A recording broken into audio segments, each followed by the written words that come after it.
আমার মতো আপনারা এই ভুলটি করবেন না। আমি যে ভুলটি করে ভাড়াটি বাসায় ক্ষতিপূরণ দিতে হইল। আসসালামু আলাইকুম রহমতুল্লাহি ওয়া বারাকাতুহু। আমার সকল প্রিয় আপু এবং ভাইয়ারা, আপনারা সবাই কেমন আছেন? আশা করি কাছে এবং দূরে, দেশ এবং দেশের বাহিরে যে যেখান থেকে বসে আমার আজকের ভিডিওটি দেখতেছেন, আল্লাহর রহমতে আপনারা সবাই ভালো আছেন। এখানে যে পাইপটি দেখতেছেন, এই পাইপটি আমি পরিষ্কার করতে গিয়ে খুলে ফেলেছি। আর এটা খুলে ফেলার কারণে আমার আজকে এটা নিজে কিনে এনে লাগাইতে হবে। আমরা যেহেতু ভাড়াটি বাড়িতে থাকি, আর ভাড়াটি বাড়ির নিয়ম হলো কোনো জিনিস যদি নষ্ট হয় এটা নিজেরা লাগাইতে হবে। চলে আসছি আমি এই যে পাইপ যেগুলা যে দোকানে পাওয়া যায় ওই সব দোকানে। আগে একদিন আমি দোকানের রং কিনতে এসেছিলাম, এসে দেখেছিলাম এইসব দোকানে এগুলো আছে। আর এটা আমার আশেপাশেই এক বাবির দোকান, ওই বাবির দোকানে পাইপটা কিনে নেওয়ার জন্য আমি চলে এসেছি। আমি আপনাদেরকে বিস্তারিত বলবো পাইপটা আমি কীভাবে খুলে ফেলেছি আর কী কারণে আমার এই কষ্টটাও করা লাগতেছে, সময়ও নষ্ট হচ্ছে এবং কি এটা ক্ষতিপূরণও দিতে হচ্ছে। আমরা যখন কিচেনের কাজকাম শেষ করে এভাবে বেসিং পরিষ্কার করি, আর বেসিং পরিষ্কার শেষ হয়ে গেলে বেসিংয়ের নিচের যে পাইপ আছে সেটাও আমরা পরিষ্কার করি। আমি পরিষ্কার করতে যে ভুলটা করেছি সেটা আপনাদেরকে আজকে বাস্তবে দেখিয়ে দিব। এই যে পাইপটা দেখতেছেন এখানে লাগানো, এটা এখান থেকে আমরা যদি ডলাডলি সরাসরি করি আসলে খুব কেয়ারফুলভাবে করতে হয়।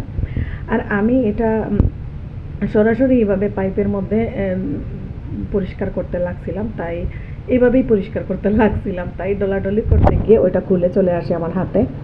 তারপরে আমি বুঝতে পারলাম যে এটা তো আসলে এখানে ধরে খোলা যায়, খুলে পরিষ্কার করে নিলে আসলে এটা নষ্ট হওয়ার কোনো চান্সই থাকে না। তো এটা আমারই ভুল ছিল। আমি যদি এইখান থেকে এভাবে পাইপটা খুলে নিতাম, খুলে আমার হাতে এনে তারপরে পরিষ্কার করতাম, তাহলে সুন্দরভাবে পরিষ্কার করা যেত। আমি যে ভুল করেছি এরকম ভুল আপনারা করবেন না, সেজন্য আপনাদেরকে আমি ভিডিওতে এটা বলতেছি। এখন আমি নিচের যে হাউস যেটা এটা পরিষ্কার করে নিচ্ছি। আর হাউসটা পরিষ্কার করার জন্য আমি একটা ব্রাশ ব্যবহার করতেছি। এরকম ব্রাশ আসলে আরএফএল বেস্ট বাইতে বা বিভিন্ন দোকানগুলোতে পাওয়া যায়। আমি ব্রাশটা কিনেছিলাম 60 টাকা দিয়ে। আর একটা ফার্স্ট ওয়াশ ছোটো মিনি প্যাকেট নিয়েছি। এটা আমি এরকম ছোট ছোট মিনি প্যাকেটগুলো আসলে বিভিন্ন অনেক কিছুর সাথে ফ্রি পাওয়া যায়। আমি ফ্রি পেয়েছিলাম ভিমবারের সাথে। আর এটা আমার এই সব কাজে ব্যবহার হয়। এই যে এখন আমি নিচের যে হাউসটাকে এই ব্রাশ দিয়ে ডলে পরিষ্কার করে নিব। আমি প্রতি সপ্তাহে একবার ভালো করে করি, আর প্রতিদিন এরকম হালকা করে একটু করে নিলেই হয়ে যায়। আর এই ব্রাশ দিয়ে পরিষ্কার করলে নিজের হাতটা ভালো থাকে আর হাত লাগানো লাগে না। তাই আমি পরিষ্কার করছি আর আপনাদেরকে দেখিয়ে দিচ্ছি। আমি আশা করছি আমার আজকের ভিডিওটি আপনাদের উপকারে আসতে পারে, যদি আপনারা আমার ভিডিও দেখে একটু ভালো লাগে। আজকে প্রথম যে আপুরা আমার ভিডিওটি দেখতেছেন, যদি আমার ভিডিও দেখে ভালো লাগে একটু আমার চ্যানেলটি সাবস্ক্রাইব করে পাশে থেকে যেতে পারেন। আর যারা অলরেডি সাবস্ক্রাইব করে পাশে আছেন সবাইকে অসংখ্য ধন্যবাদ। আর এটা পরিষ্কার করতে করতে যে দেখুন এখন লাস্টে কি করি, আমি এভাবে উপরে পানি ছেড়ে দিয়ে এই পাইপ দিয়ে যে পানি বের হয় এই পাইপটা আমি ধরে আশপাশটা পরিষ্কার করে নিই। আর আজকে ওইভাবে পরিষ্কার করলাম না, আমার সময় হাতে খুব কম, আজকে শুধু পাইপটা লাগাচ্ছি, তার জন্য নর্মালি একটা পরিষ্কার করলাম। তা আমি সপ্তাহে একদিন ভালো করে নিই। আর এই যেটা নষ্ট পাইপ, এই যে দেখুন এটা পরিষ্কার করতে গিয়ে এই অবস্থা হয়েছে। এটা আমি খুলে ফেলেছি, আপনাদেরকে দেখালাম আর কি। যাই হোক, আর আজকে এখন যে ভিডিওটা দেখতেছেন আমি রান্না করতেছি, এই রান্নার ভিডিওটা অনেক দিন আগের একটা ভিডিও হঠাৎ পেয়েছি যেহেতু, আর ভিডিও আমার হাতে করাও নাই, তাই এই ভিডিওটা আজকে কাজে লাগাচ্ছি। আজকে শুক্রবারের দিন ছিল, আর শুক্রবারের দিনে এত ব্যস্ত থাকে, তাড়াহুড়া অনেক কাজ থাকে আসলে। আর আমি যেহেতু ব্যবসা করি, আমার বাইরে যেতে হয়, আমার রান্না বান্না কিন্তু একসাথে একটু বেশি করতে হয়। অনেক সময় আমি ঠিকঠাকভাবে 2 বেলা রান্না করা তো সম্ভবই হয় না, আমি এক বেলায় কিন্তু 2 বেলা রান্না করে নেই। এখানে মাংস রান্না করব, গরু মাংস রান্না করার জন্য যা যা মশলা দিয়েছি আপনারা দেখলেন। দিয়ে যে এখানে রেসিপি এগুলো বলার মতো কিছু না, কারণ প্রত্যেকটা ভিডিওতে অনেক রেসিপি দিয়েছি। রেসিপি দিতে দিতে কি আর বলা, সবাই মোটামুটি রান্না জানে। রান্না করতেছি বাতাসের জ্বালায়, আমি রান্নাই করবার পারতেছি না। তো এখানে একটা বোর্ড দিয়েছি যাতে বাতাসটা চুলার মধ্যে না লাগে।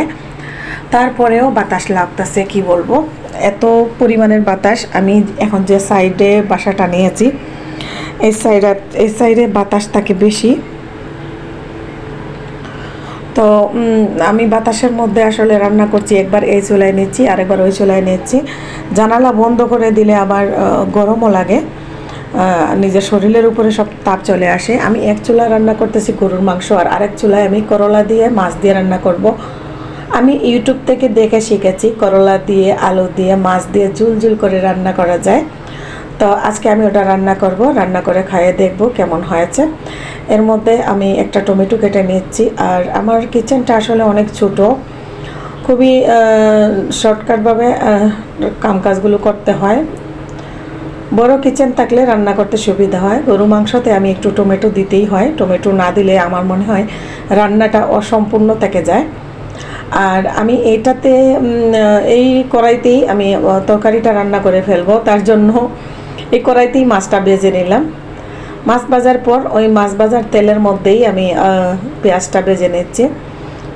আর তেলটা, অবশিষ্ট তেলটা নষ্ট করলাম না, যেহেতু এই মাত্র তেলটা দিয়েছি। অন্যান্য সময় আমি যদি ডিম ভাজি করি বা মাছ ভাজি করি আর তেলটা থেকে গেলে আমি ওই তেলটা আর ব্যবহার করি না, ভাজা তেল।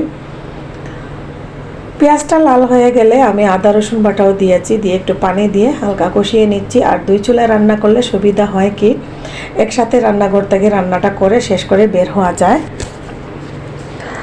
পানি দিয়েছিলাম, এখানে ব্লক আসতেছে, হলুদের গুঁড়া, মরিচের গুঁড়া, ধনিয়ার গুঁড়া, জিরার গুঁড়া দিয়েছি, সাথে দিয়েছি লবণ। সব কিছুই আমি পরিমাণ মতোই দিয়েছি, কারণ আমি জীবনের প্রথম আজকে করলা আলু রান্না করতেছি মাছ দিয়ে। সত্যি কথা বলতে আমি যখন বয়স দিচ্ছি অনেক পরে, তো এই রেসিপিটা রান্না করে খাওয়ার পর আমার কাছে দারুণ মজা লাগছিল, সত্যি অনেক ভালো লাগছিল। তো একবার এই চুলায় আরেকবার ওই চুলায় নিচ্ছি, কারণ চুলার আগুন বাতাসে দেখুন কই থেকে কই নিয়ে যায়।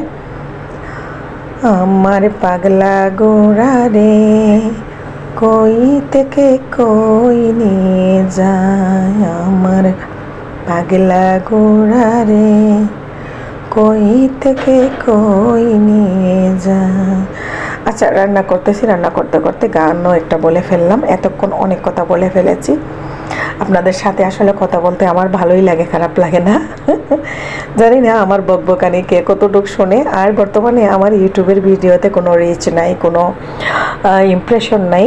যারা আমার সাবস্ক্রাইবার, আমার কয়েকজন ইউটিউবার আপু ভাইয়ারা, ওনারাই শুধু আমার ভিডিওগুলো দেখতেছেন, আর ইউটিউব আমাকে কোনো ইমপ্রেশন দিচ্ছে না। হয়তো বা আমার ভিডিওতে কোনো গাফলাতি আছে, আমি হয়তো কোনো অবহেলিতভাবে ভিডিও খালি করতেছি আর দিতেছি, আর যেগুলো কোনো মানুষের কোনো উপকারে আসবে না সেই রকম হয়তো ভিডিওগুলো। যাই হোক, ইউটিউবে আমি ইনকাম করব বা ইনকাম দিয়ে আমি ডাল ভাত খাবো, সেজন্য ইউটিউবে ভিডিও দেই না। ইউটিউব আমার ভালোবাসা, ইউটিউবকে আমি, আমার চ্যানেলটাকে আমি অনেক ভালোবেসে ফেলেছি, তাই আমি ভিডিওগুলো দিয়েই যাচ্ছি অনর্গল। কে দেখবে কে দেখবে না, এখান থেকে আমি অনেক টাকা ইনকাম করব বা করব না, ওইটা এখন আর মাথায় নাই। জাস্ট ভালোবাসার কারণে, আপনাদের সাথে থাকার কারণে আমি ইউটিউবে আছি। সত্য কথাটা আজকে বলেই দিলাম। তো রান্নাটা হয়ে গিয়েছে, করলা দিয়ে আলু দিয়ে ঝোল, খুব মজা হয়েছে মাশাল্লাহ। তরকারিটা দেখতেই আপনারা বুঝতে পারতেছেন বাটা মাছ দিয়ে রান্না করেছি, আর মাংসর তরকারিটাও অলরেডি মোটামুটি হয়ে গিয়েছে। ঠিক আছে, আমি আসলে রেগুলার কারো ভিডিও দেখবার পারতেছি না। যারা আগে থেকে আমার ভিডিও দেখেন আপনারা জানেন আমি একটা বিজনেস করি, আর ঈদ সামনে রেখে আমি অনেক ব্যস্ত, আর আমার ব্যস্ততার কারণে আমি ঠিকঠাকভাবে সবার ভিডিও দেখতে পারি না। আপনারা আমাকে ক্ষমা সুন্দর দৃষ্টিতে দেখবেন। আমি যেহেতু কারো ভিডিও দেখবার পারি না, আমার ভিডিও কে দেখলো বা কে দেখলো না, এজন্য এটা নিয়ে আমারও মন খারাপ করার কোনো কারণ নাই। রান্নাটা হয়ে গিয়েছে, এত মজা হয়েছে আজকের মাংসটা, দেখেন কত সুন্দর হয়েছে। ঠিক আছে, অনেকক্ষণ বকবক করেই ফেলেছি, রান্নাও শেষ করে ফেলেছি, সব কাজ শেষ। এখন ফ্রেশ ট্রেশ হয়ে খেতে বসে যাব। আর এরকম রান্না করে খাইতে কার না ভালো লাগে বলেন? রান্নাটা দেখলেই তো খাবার ইচ্ছে করতেছে। সবাই ভালো থাকবেন, সুস্থ থাকবেন। আজকের মতো এই কামনা করে এখানে বিদায় নিয়ে নিচ্ছি। আল্লাহ হাফিজ। আসসালামু আলাইকুম ওয়া রাহমাতুল্লাহি ওয়া বারাকাতুহু।